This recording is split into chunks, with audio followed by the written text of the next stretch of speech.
Hi, Phyllis here, southernfrugal.com. Today we're going to make a German chocolate sheet cake. And we're going to put the same icing on it that's called for in the late 50's recipe. Got it right here. Okay, so the first thing you're going to need is 2 sticks of melted butter. Now you can use margarine, but butter's a lot better in this cake. And you want them at room temperature. But the very first thing we're going to do, well, I'll show you the ingredients first. All right, let's look right here. All right, we've got 2 cups of flour. You want to sift the flour first and then measure out 2 cups. 2 cups of just regular granulated sugar, 1 cup of buttermilk, 4 egg whites, 4 egg yolks separated. We're going to use 1 teaspoon of vanilla extract, and we're going to need 1 teaspoon of baking soda, not baking powder, baking soda. And I'm using just 1/4 teaspoon of salt because that's what the recipe calls for. All right, so now the other thing, and really the main ingredient, is the Baker's German chocolate. Now, they no longer have the regular recipe for the German sweet chocolate cake, but they do have a recipe if you want to make cupcakes. But I'm going to make the cake in a sheet cake form, and I'm using a 10 by, I think this is 16 inches, or no, it might be 18. Anyway, it's a little sheet cake pan. You want to grease that with some Crisco or some kind of, I don't know, you could probably spray it too, but I think it works better using shortening and then dust it with flour. All right, and we've also got our oven preheating to 350 degrees. So the very first thing we're going to do, the recipe calls for 1/2 cup of water.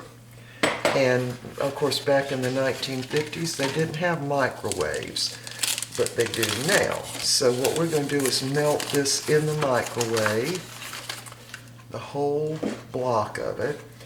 And what you want to do is put it in the microwave, see if I can break that, for about a minute or so, and then stir it around.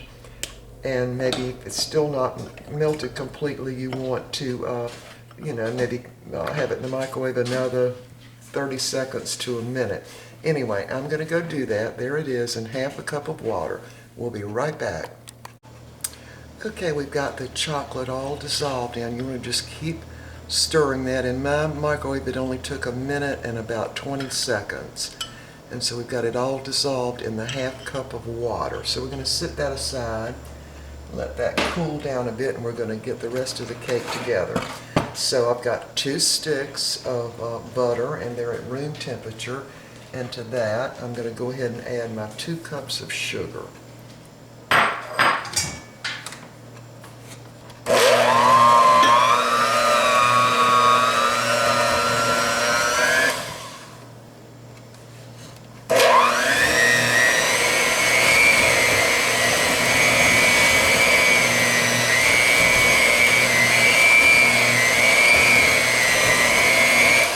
Just getting that incorporated just a little bit.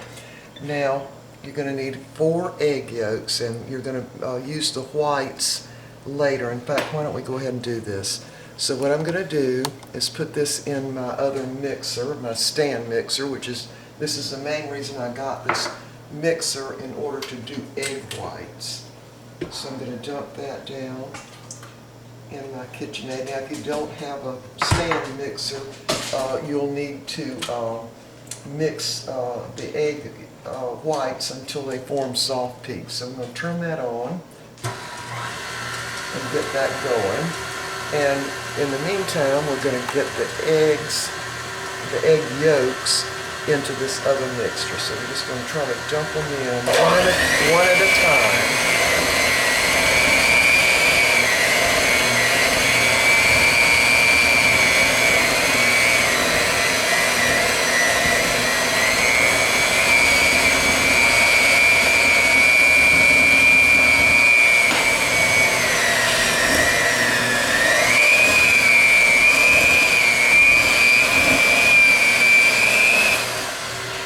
that's good enough. Now I'm going to turn the camera off because I'm going to go ahead and turn this up to high so my egg whites will go ahead and finish, and then we'll be right back.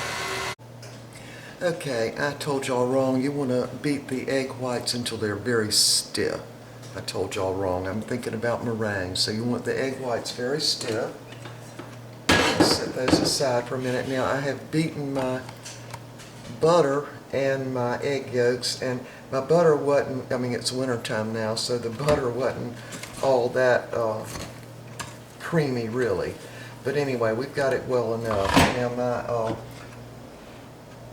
little mixture here of half a cup of water and the chocolate is still warm, but it's, you know, cooled off quite a bit. In other words, it's not going to cook the egg yolks that are in here. So I'm going to pop that out a little bit, and we're just going to gently pour this in.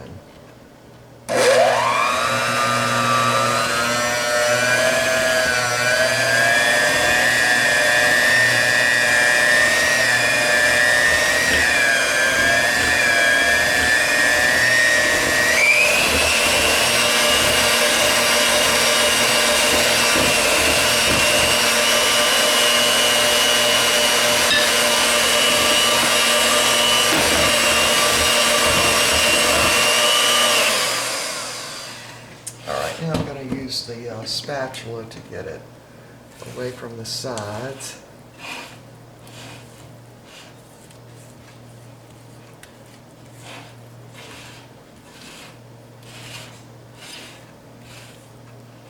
Okay, now we're going to mix it a little bit more.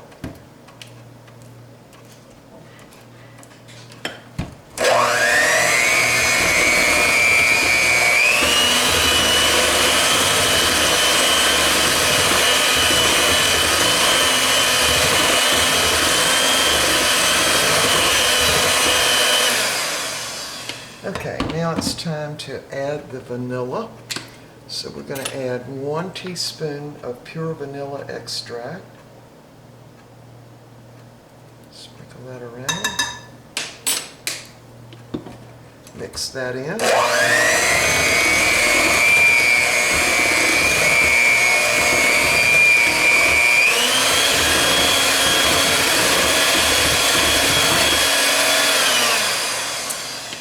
So we got that mixed up. We're going to use the electric little mixer again in a few minutes. Now we're going to add the baking soda and the salt to our flour.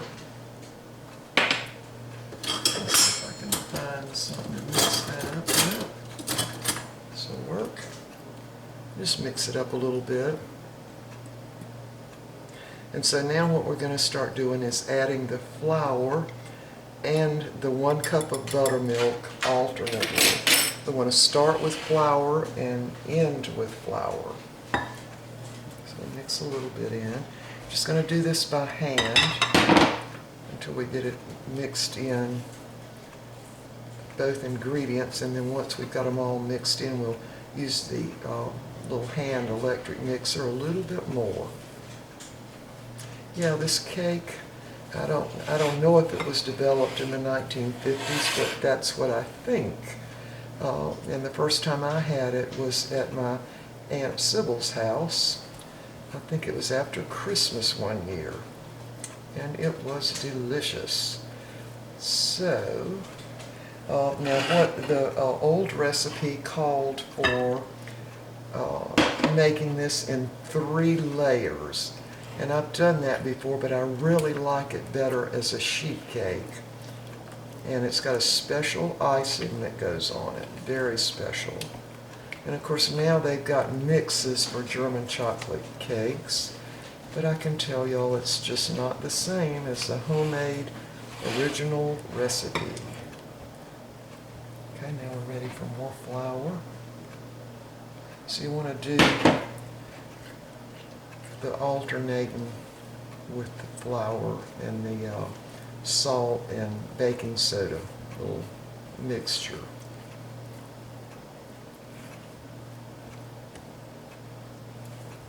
And make sure you sift your flour and then measure it. It's very important that you do that. All right, I'm going to add the rest of the buttermilk. And I am using whole buttermilk. If you can't find buttermilk, you could add a little lemon or vinegar to whole milk and just kind of let it clabber, and you'll have buttermilk. But I don't think you want to use the non-fat buttermilk, because the fat in the buttermilk and along with the butter is what's going to make this cake very moist. All right, now we're ready to add the rest of our flour.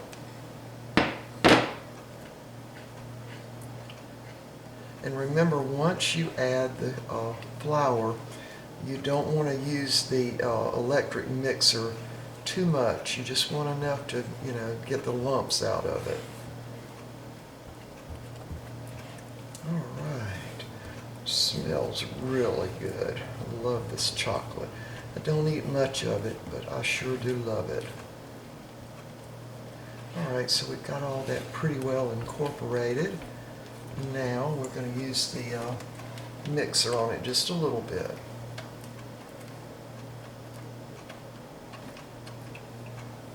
All right.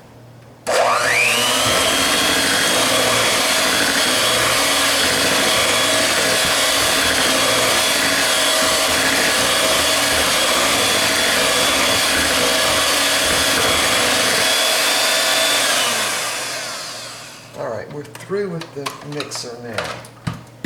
And now we're going to fold in the egg whites. And this is really why you need them to be really good and stiff. I misspoke when I said soft peaks. They need to be really beaten to the, really firm peaks. Okay. So now we're going to fold it in.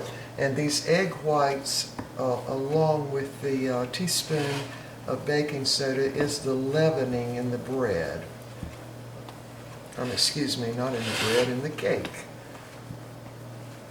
So you want to fold it in, because you're incorporating air by going down and coming over the top, like that. And if you still have some little bits of egg white showing, it doesn't matter. You just want to get that air in there. Just keep folding it over. Yeah, the very first time I had this cake, I thought it was the best cake I had ever tasted. It was so good. And so the first time I made it, let's see, I was in the 8th grade, and me and my friend made it at her house, and we didn't think we needed to beat the egg whites. We thought, well, we'll just put it all in together, because that just is a lot of trouble. We're not going to do that. And so we didn't, and the cake fell horribly. It just didn't turn out right at all. It still tasted good, but we thought we could get away with not beating the egg whites. But I never made that mistake again. So you definitely have to beat those egg whites. Okay. I think we've got it all incorporated, and now we're going to dump it into our pan.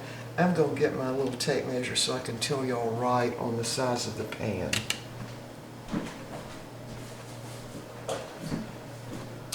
I always keep that in my pocketbook, because I'm always wanting to know what size something is. So this pan actually measures about 10 1/4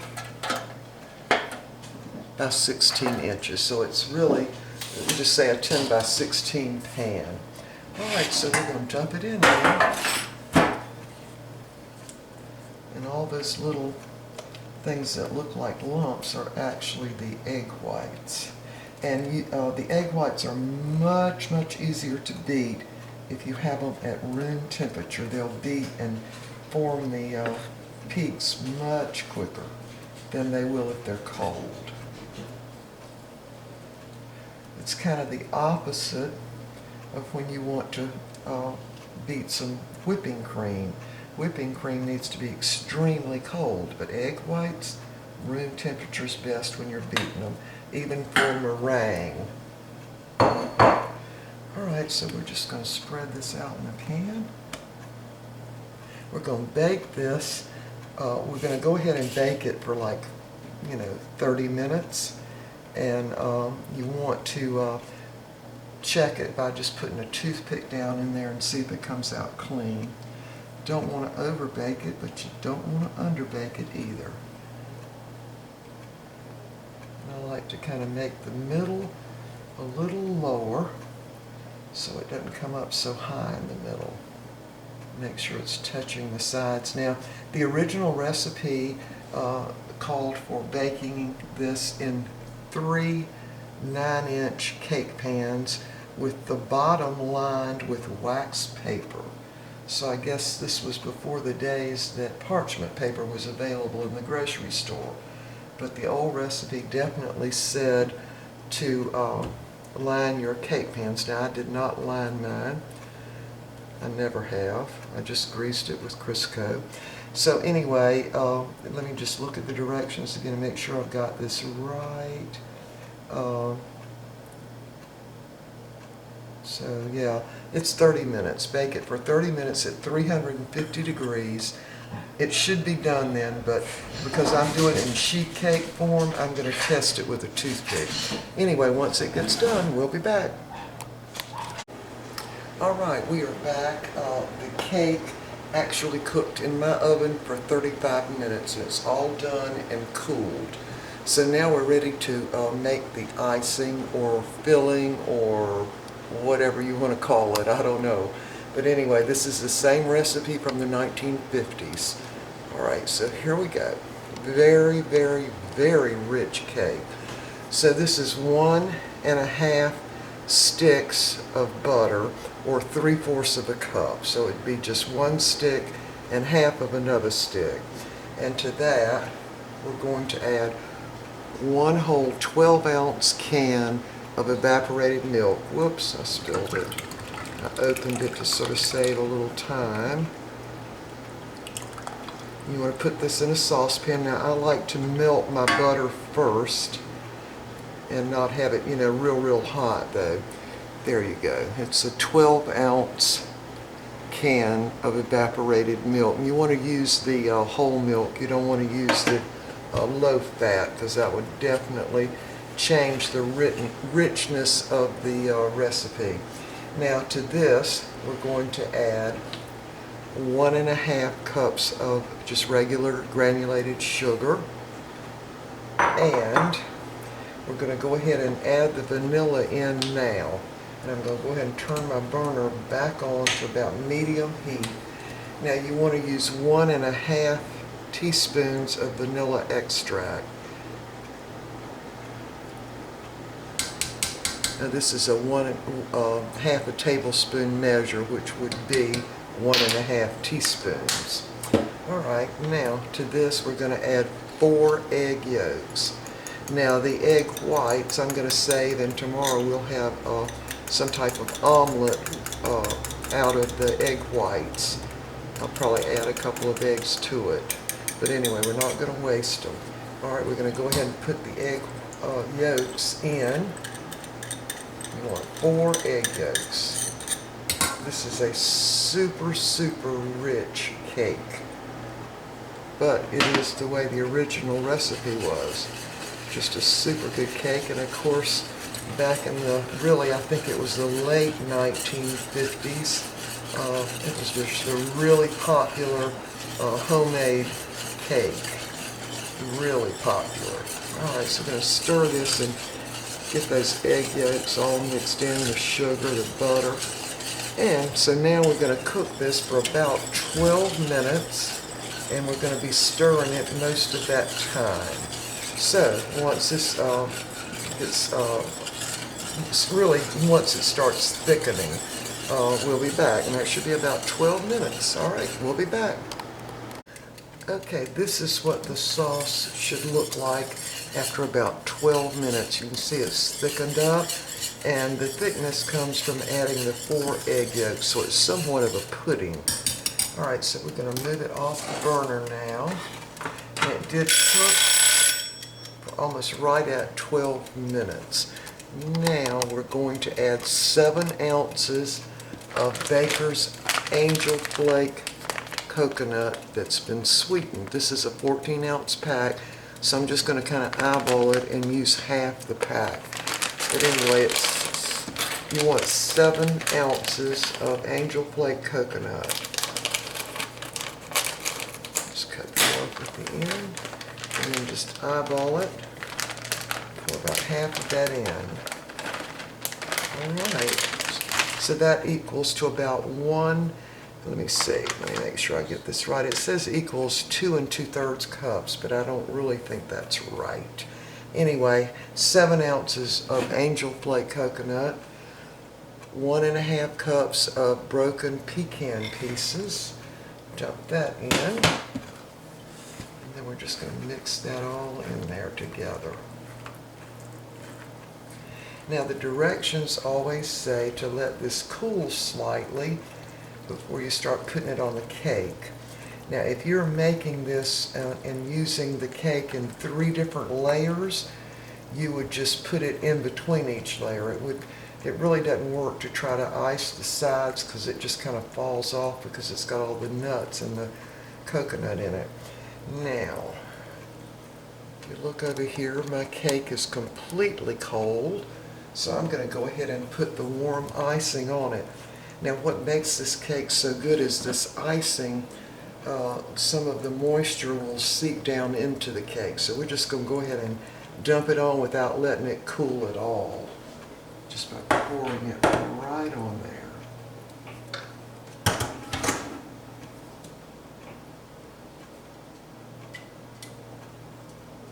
Now if you were doing it in the 3 layers like the recipe calls for, you would want to let this cool a little bit first.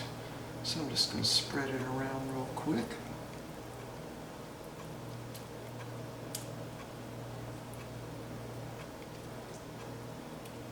Again, the moist icing or pudding or whatever you want to call it is going to seep down into the cake and make it very moist and delicious. I just try to get that even on the cake.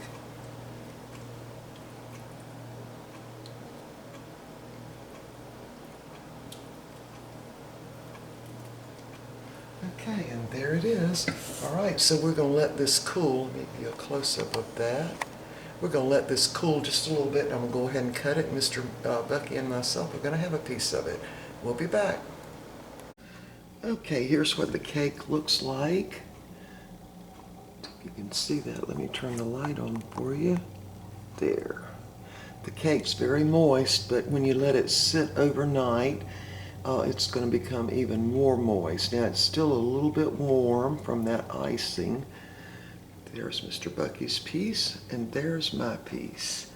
And there's what the rest of it looks like. And again, I'm just going to cover it with saran wrap, let it sit overnight, and then I actually cut it into little pieces and go ahead and freeze it. All right, there it is. All right, I hope y'all will try this. Now, a word of caution. There is, if you open up the Baker's chocolate, you'll see there's a coconut-pecan filling and frosting. This is exactly the same recipe right there inside the wrapper, but the Baker's German sweet chocolate cupcakes, this is not the same recipe as the regular German chocolate cake. I mean, it's similar, but it's definitely not the same. So what I will do is put the ingredients down below in the show more section of this video, and I'll give you all the exact ingredients, and then you could just listen to the video for the instructions. And a word of caution, make sure you beat the egg whites to stiff peaks. You can't skip that part by just putting the eggs in. It won't turn out right if you do it that way, because those eggs introduce the air to the texture of it. Okay? All right, y'all. We will see y'all next time. Bye for now.